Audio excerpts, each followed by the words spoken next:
If there was ever a moment in the history of this podcast that I would say we've been like homers on, I think it's been the Boston Celtics and their success thus far. And that's despite the fact that they've never won a championship. And now I'm sitting here at 11:46 at my dad's work desk watching as Jason Tatum and Jaylen Brown pour champagne in the locker room, and I'm not really sure what to do about it. It's almost a surreal moment, isn't it? Yeah, big time. It's the culmination of a lot of, pieces and factors, and just to see them get over the hump like this it's been pretty incredible. It's been pretty incredible. It's been a long time coming, Let's stop being humble though, baby. Let's stop being humble. That's number 18. Come on. Yeah, no, we're hyped up for sure. This is awesome. This is a great feeling, and Causeway Street is mobbed right now, dude. I wish we were there. I really do. Absolutely mobbed. Oh my god, there are thousands of people trying to. There's a police squadron of people with like the riot shields trying to keep people out of the garden at this point. They'd probably break the doors down. What an unbelievable scene. I've spent so long waiting for what this moment would be like. Yeah. I mean, we have been blessed throughout our childhood to have many championships under our belts as part of Titletown. Yes. Which I think that we could officially call Boston. I agree with that. Yeah.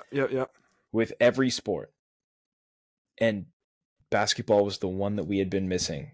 Because, 3 years old. We're not sitting there remembering what it was like watching them on the parquet celebrate. Yep. And it is the team that means the most to the two of us. Out of all of them. For sure. And it definitely means one thing to see other teams win, but it means another to see ours win. I actually have a guest caller, if you don't mind. Okay. You're good. Yeah, go ahead. This is my Aunt Patty. Okay. Hey, Trish, you're live on the Corner Office podcast. I have you on the mic right now. Oh, my goodness. So, for our listeners out there who aren't quite caught up, you were at the game tonight. Tell us what it was like seeing the Larry O'Brien Trophy be hoisted by the Boston Celtics after a 16-year wait. 16 years, but it was worth it. The energy, the electricity, it was just incredible. I mean, it's one thing to watch it on TV, but I'm sure that it's another to be there. It's a night that I'm sure you wouldn't forget. Feel everything. You hear everything. People are yelling and screaming and hugging, and it's exciting. And Boston fans are the best. They absolutely are. What was it like watching Peyton Pritchard's shot go in at halftime? Yeah, it was like, did that really just happen?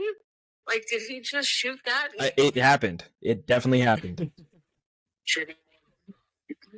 I'm on his podcast. Oh. It was so fun to see. He was even surprised. And they were, chest bumping and fist bumping, and they were so proud of him, all of his teammates. Well, I will call you back tomorrow to have a real chat about it, and I will stop at your house on the way down to the parade. Awesome. All right, love you very much. Together. Sounds good. All right, love you. Bye. You too. Bye-bye. All right, sorry, that was kind of an impromptu thing. No, had to do it. Yeah, no, had to do it. Her being in the house, she got us game two tickets to the Eastern Conference Finals. We'll have her on whenever she wants to be on. Yeah, I have to give a huge shout out to her because agreed. She is the person who made me love not only the Celtics team but the game of basketball. Yeah. When I was younger, she would take me to every game, and I got to see some incredible people and some incredible teams because of her. So I figured that in a moment where we finally got to experience this win together with you, Alex, with her, with all of our listeners, with all of our friends and family, it just felt right to at least, give like a bit of a special message to her on the show. I agree with that 100%. I mean, it is a surreal feeling, but I mean, there's so many narratives and so many things that you can point to and say, wow, this is pretty amazing when it comes to this entire experience. First and foremost, congratulations to the 2024 Boston Celtics team. They got over the hump. And I think that a lot of the narratives coming into this this final series against the Mavericks was, do the Celtics have enough? Have they played in enough tough series thus far to get over the hump? And I think a lot of analysts and people who are, dissecting these series thought way too much about the Mavericks' success against really good competition thus far, and too little about the fact that the Celtics won 64 games this regular season and were 23-7 against Western Conference opponents. They were obviously the best team in the NBA all year, and they showed it in this series, aside from a one bloop game in Game 4. I'm sure we're going to talk more about the basketball in a second when the fan juices wear off a little bit, but it's just so great to see Jason and Jalen be able to hoist the trophy, Jalen win Finals MVP, and finally be able to silence the people who doubted them for that however many seasons they were in conference finals, in the championship contention, around it, so close, could almost taste it, and then finally for them to punch that ticket to get a championship, it's pretty special. And what means the most to me is everyone who talked said, and I understand that there's an element to this in every single championship that gets won, but the element of team for this Boston Celtics has been a recurring theme throughout the entire year. Mm-hmm. And they just hammered it home in this series. It wasn't a super team. It was a team that was, well, I mean, I guess you could call it a super team, but it wasn't. But it was a team that was built. It was a team that was built through the draft and built through trades. It wasn't a team that signed massive contracts of players from random places and put them on supermaxes. And it was a team that had to come together and be one unit in order to, beat the gauntlet that is the NBA. Agreed. And they've done so. And now they have a chance where they're in a unique place to go back and do it again. But we're not going to worry about that until they're done celebrating. No, yeah, that's way far away. We have a lot more to talk about. But I think that one of the main things that the Celtics team has been talking about all year is just that concept of sacrifices, right? You have a starting five of guys who have, aside from Derek White, have all played in an all-star game. Drew Holiday, Jason Tatum, Jaylen Brown, Kristaps Porzingis. How many of those guys are going to share the ball? Al Horford. How are they going to share the ball? Who's going to get the touches? Who's going to do this? Who's going to do that? All these types of questions, and not a lot of answers for them until you get into the season and you see the way that they play. And, maybe someone has a down night and someone steps up big. And, last season, the whole question was, well, if Jaylen Brown and Jason Tatum can't perform, who's going to step up? And they just didn't have those answers. And then this year you got guys like Drew Holiday who go out there and get you however many, 13 rebounds, 12 rebounds tonight. You got guys like Derek White who make massive blocks and plays and, down the stretch are changing games. And then this was a vintage Al Horford performance, right? He left it all on the court, and I don't expect him to re-sign. I think he's probably retiring. I would agree. After 17 years in the NBA, finally winning a championship, I think this puts him in Hall of Fame contention. I genuinely do, not just because of his Celtics career or his NBA career, but since it's the Basketball Hall of Fame, you have to take into account the fact that he's a two-time NCAA champion. It's definitely a conversation, but not one that has to be had tonight. I agree. I would obviously like to see him come back in Celtic green. He's still playing at a very high level, at a championship level. Mm-hmm. But if he decides to end it, he will go down as a Celtics legend, and that is without a doubt. And that's also for stealing like $80 million from the 76ers and then just coming right back to the Celtics. Yeah, thanks, Dog. Pretty awesome. Appreciate that. Cool. Back to your point about, the shared sacrifice that this team has gone through all year. I think that going into this season, there was a lot of pressure on Joe Mazzulla. I agree. There was a narrative that he wasn't good at coaching in the playoffs. There was a narrative that he was too young and that he didn't necessarily have enough NBA experience to get them to that championship level.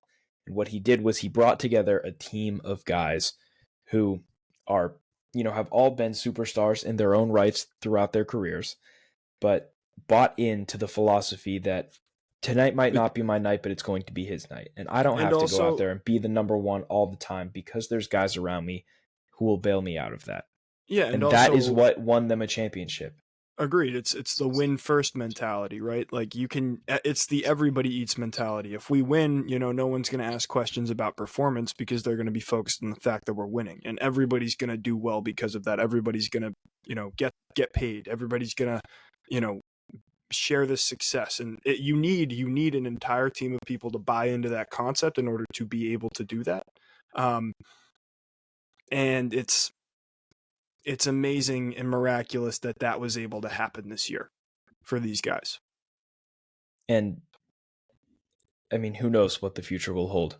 Yeah, I mean, if you're in this position, you have a championship core of guys who went out there and got it done tonight. And Agreed. There's nothing more that you can ask for as a fan, yep. or as an ownership, or as a coach. These guys love to be around each other. They love to play with each other. And it's just something that we've been waiting for so long. You and I as fans, them for as sure. players. For sure. So, I mean, you want to get into the game a little bit? I would love to. I would love to like talk about the series as a whole, though, and I think we're going to talk a little bit more about like what this means for the Mavericks going forward and stuff like that too. But this game was pretty much wire to wire in Celtics control, and it was all dictated to me based off of their defensive intensity in the first quarter. The way they came out and defended really rattled guys like Luka Doncic and Kyrie Irving, who did not have good shooting nights. I mean, Luka still put up, those types of numbers that you're expecting him to. But he went 2 for 8 from 3. Correct, which is something that you don't expect. And the 2 threes that he hit were decently open looks, I would say. And fairly Kyrie garbage time, if we're being honest. Right. And Kyrie was 5 for 14. I think they executed their defensive game plan perfectly, where you had guys like Derek Jones Jr., and PJ Washington even getting open looks that the Celtics were okay with giving up. And it didn't work on Josh Green tonight because he was making a lot of shots, but I think they're okay with that. Exactly. They executed the defensive scheme exactly how they were supposed to. And that really showcased throughout this entire game. Look, I think that offensively, us making as many threes as we did early, I think we were at around 50% in the third quarter, like 8 minutes into the third quarter. I don't know what we ended at, but we were waiting for one of those games where the Celtics really just popped off from 3 because they've been doing it all season, and it hasn't really happened thus far in the playoffs, I would say. And for that to happen today, I mean, obviously that's amazing for us. And then again, you just relied on your 2 biggest stars. The Jays got it done. They both were close to triple doubles. They both had 20 plus points. They both had Jason Tatum had like 12 assists and 7 or 8 rebounds, and Jaylen Brown had 20 plus points and 7 rebounds and 6 assists, right? Like the way that we were moving the ball around. Jason Tatum had 9 assists in the first half, which is something that, is obviously going to dictate us. It's something that you never would have said 2 years ago. I agree with that. The way that he has taken strides being a facilitator is definitely something that is commendable. And then you got guys like Drew Holiday and Derek White, who are 2 of the best rebounding and defending guards in the entire league, making big plays, getting us in positions to win. And I just think that what happened in game 4, where we lost the rebounding battle, where we lost all the 50-50 balls, that was completely eliminated in this game just because of the intensity that the Celtics brought. And when the Celtics are playing like that, there's no team in the NBA that can beat them. I agree. I'm going to talk about the Mavericks here for a little bit, moving forward. Yeah. I don't see them being a team that consistently makes it to the finals, especially in a Western Conference that is such a gauntlet. And if you're going to prepare yourself to be back in this position, it's not about the 1 and 2 guy. I understand that they have such a great 1 and 2 player. But now the Celtics have shown the blueprint on how to stop them. And it's not like they were a 60-win team. They were 13 games out of first place in February. But then they made massive trade acquisitions at the deadline. It's true. It's true. Yeah. But if you are going to be a championship caliber team, your 7, 8, 9 guys deep on the bench have to be serviceable and consistent when it matters. Okay. And they don't have that. Guys like Derek Jones Jr., you are just going to completely sag off at the 3-point line. Guys like, I know Josh Green played a great game tonight, but he's not expected to go out there and be, a 14-point guy on 4 or 5 shooting from 3 every game. Yeah. Dante Exum is not your consistent scorer. They need to have more consistency from their bench if they are going to find themselves in a position like this again. And it may be the same guys, and this experience may be what's good for them in order to, get them down the line. But Kyrie's not getting any younger. And now they have seen the blueprint on how to stop the Dallas Mavericks.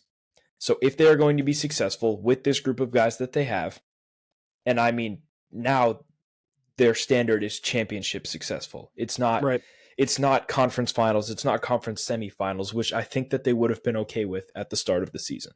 I don't disagree Their with standard is now winning a championship. And if they're going to do that, their role players need to be more consistent on a nightly basis. And I think that that was a huge part of what separated us in this series. Another thing that I think separated us in this series was the amount of times that we got to the free throw line. They did not shoot well from the line. Yeah. Tonight we shot 17 of 20. They shot 7 of 13. Right. And that had been consistent all season. Or, all series, as well as the rebounding battle. It's just little things that they need to win. They're like little battles within the game that they need to win in order to bring them from threat to championship team. And I just don't think that they're there yet. Okay. I don't disagree with that. The last part you make. I think that the Mavericks run this year was incredibly successful and over successful. I don't think anybody expected them to be in this position. Look, you have a guy like Luka Doncic, who is obviously an MVP caliber player, and you pair him with an offensive caliber guy like Kyrie Irving, you're going to have success. That makes a lot of sense to me. Now, their moves at the deadline to get guys like Daniel Gafford and a guy like PJ Washington, two serviceable players who, give you good minutes and do exactly what you need, which is surround Luka with people who can rebound and defend, because honestly, I think their biggest flaw in this entire series was their defense, aside from Game 4. That's a success, I would say. I think that the biggest issue that this Mavericks team is going to face going forward is just the fact that this Western Conference is going to be a gauntlet for years to come. You got teams it's very young. To me, the biggest threats to the best teams in the NBA this year at certain points during the season were number 1, the Boston Celtics, number 2, the Denver Nuggets, number 3, the first half of the season, Milwaukee Bucks, and then you have the Mavs. I think that there are 3 teams that are contenders over the Mavericks, and that doesn't include teams like OKC and Minnesota. And it's just because you don't know what you're going to get from those guys necessarily on Minnesota and OKC. But if they come out next year and they're on track to be a 55, 60 win team, right, then they are going to jump the Mavericks as well. I don't think that the Mavericks necessarily have a huge trajectory upwards. If you look at their guys, most of them are peak right now. And I would say that an exception to that is Derek Lively, and an exception to that is Josh Green. And out of those two, I don't think that you get a ton of development out of those guys. So if they're going to win, this is their chance to win. Their window is maybe 2 years more with this group of guys, unless they make another move. I think Kyrie is an aging superstar. I think that's true. I think he kind of showed his age in this series a little bit. He's going to be fine for the next 2 to 3 years, but I don't know if you're going to get that type of production from him like 4 or 5 years down the line. I think their biggest emphasis this year is Luka's offseason. He needs to get in the gym. And everybody has kind of, talked about this in the media and all these types of things, and they've kind of been bashing him defensively, and it's been warranted. His defense was very poor in this series, but now you know what your emphasis is, right? Like, if you can have Luka be a serviceable defender, he doesn't have to be a great one. He's just got to be able to keep people in front of him for a couple of seconds and, maybe grab a more of a defensive rebound and something else. Like, they could be a lot better. You just can't win an NBA championship when your star player has to be put on the far side low block because you're so afraid that he gets switched on. Because guys like Jaylen Brown, or a guy like a Donovan Mitchell, or a guy like a Jamal Murray is going to feast on you in the second that you're going to be a matchup nightmare. They're going to feast if they switch, if they have the opportunity to switch on to you every time. And Jaylen Brown has showed it. Like, Luka Doncic had 4 fouls every single game this series. Yes, but you see it in spurts, though. Like, Game 4, he defended well, and they won by 40. And I'm not going to say that Game 4 is a great example of, how the Celtics would play basketball, because obviously that was one of those games where everything just kind of went wrong for them. It's 2.5 quarters that you're looking at. But But he played incredibly well in those 2.5 quarters. And that's what you're looking to improve on, I think, if you're the Mavericks. You have to But is that a Luka Doncic thing? Is that a Luka Doncic thing, or is that the Celtics are playing bad thing? I think it's a little of both. I think Luka Doncic played much more intensely on defense. And I think also when it comes to Luka, when he's not like arguing and like, complaining about the refs, he plays a lot better. Seems Brian to be a guy Brian Windhorst ripped into him after the Game 3 loss. Yeah. And I think that it was completely warranted. And I mean, if you missed it, he said that they are never going to be able to win if he continues to act the way that he does. I mean, that's paraphrasing a big, long, monologue, but I don't necessarily disagree with him or you in this scenario. Well, there's a reason that they say defense wins championships, right? Like, I can't think of the last NBA championship team that wasn't a top 10 defense. I can't think of it. And maybe I'm off for saying that, but most of the times in advanced metrics, when you look at things, the teams that are at the top in defensive rating and the top in offensive rating, like the Boston Celtics this year, win games. And it could be the Lakers in 2010, 14 years ago. Maybe. They might have been, though. And this Mavericks team, give them credit, was as close, if not the closest team to being able to do that, with the fact that they have so much offensive firepower that, let's be honest, did not perform the way we expected them to. They were held under 100 points for 4 games in this series. I mean, yeah, and the one that they... I said going into this that the magic number was 110. Correct, and that was high, which is amazing. Very high. Apparently, it was very high. Yeah, I agree. I think that the narrative going into this is who is the better duo. Yeah, I think that proved itself, and I think that we had all kind of known going into it. The Luka and Kyrie dynamic isn't quite the same, just in terms of play style. They're not quite. It's kind of like they take turns with who's on, but Tatum and Brown kind of feed off of each other. Yeah, I mean, I'd say that Luka and Kyrie are more independent. Like, they both kind of score in their own types of ways, and Jalen and Jason kind of work together more so, I would say. I would agree, yes. They're more complementary to each other. But go on with your point, sorry. But I think that everyone kind of had giant expectations going into the series because that's what they had gotten so far. But it's in playing a team like the Celtics, you kind of have to ground yourself going into it because they're so good defensively that it would just be wrong to expect them to go out there and average 32 points a game a night, such as they were doing against the Timberwolves and the Clippers and whatnot throughout the postseason. Right. So in that aspect, yes, they are disappointing. And yes, they didn't play well. But I think that it's more so just they rely too much on the duo and they don't have enough pieces around them in order to play team basketball. But if you look at the last winners, they all play team basketball. Celtics this year, Nuggets last year. Warriors 2 years ago even played enough team basketball where it was like they're getting a lot of guys involved. It's just modern NBA. I don't think that you can surround a guy like Luka Doncic with better pieces than you did, though. I think that their roster construction was absolutely perfect for him. Now, if perfect. Derek you Green, need more shooters. You need better shooters. Correct. If Derek Jones Jr. is a Danny Green type of shooter, or even a 35% shooter, and he's from the tremendous athlete. He's a fantastic defender. He's a very good athlete. He's a lob threat, but he is not a three-point threat.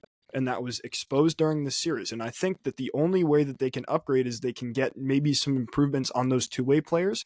But you have to have guys in your roster that are comfortable shooting 2 to 8 shots a game and being able to step up and make those shots, because a guy like Luka is going to shoot 30 and a guy like Kyrie is going to shoot 15 to 20, right? I think next year with Dallas, you see a lot more Josh Green minutes. I think you see a lot more Jaden Hardy minutes, which I did not think. You're going to see a lot of Derek Lively. You're going to see a ton of Derek Lively. Which you saw this year a lot, but he's going to improve vastly, I think. He could become a three-point threat.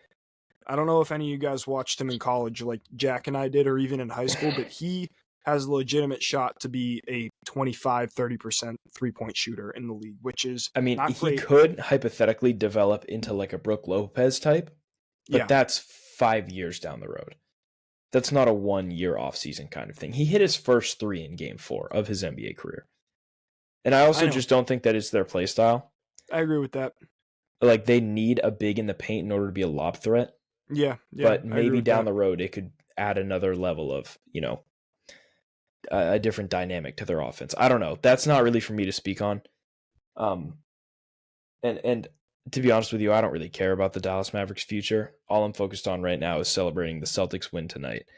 And, I mean, if you allow me to get a little bit sentimental on you real quick. Go ahead. All the listeners out there, this last year has been very tough on me. Very tough.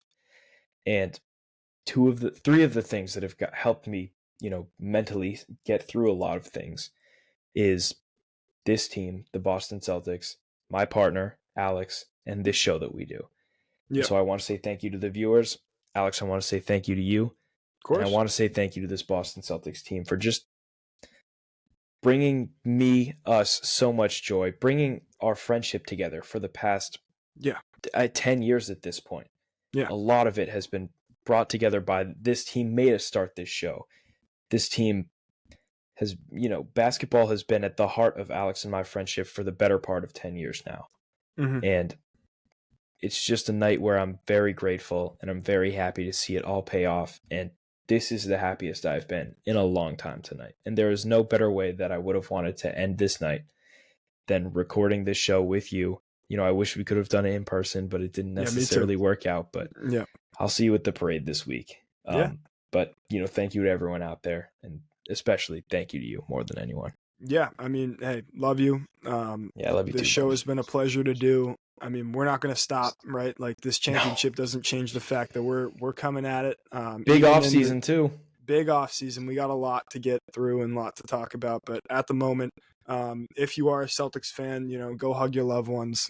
Go say thank you to, the ghosts of the rafters, the people that we had to sacrifice in order to get here. And those who aren't here to see this, the Boston Celtics are your 2023-24 NBA champions. Banner 18 has been hung, and we could not be more excited to be sharing that with all of you. Well, that'll wrap up this emergency episode. Thank you, as always, for listening. We will be back this week with a full-length episode with what's going on with other sports. Euros is going on. Copa America is about to go on. Baseball is in full swing, so don't worry. We have plenty of things down the line, and the Olympics is right around the corner, so we have plenty of things to talk about. But until next time, this will wrap up the NBA season and our coverage of the 2024 NBA season. Thank you very much for listening. This has been The Corner Office, and I'm Jack Byrne. And I'm Alex Penders. Corner 3.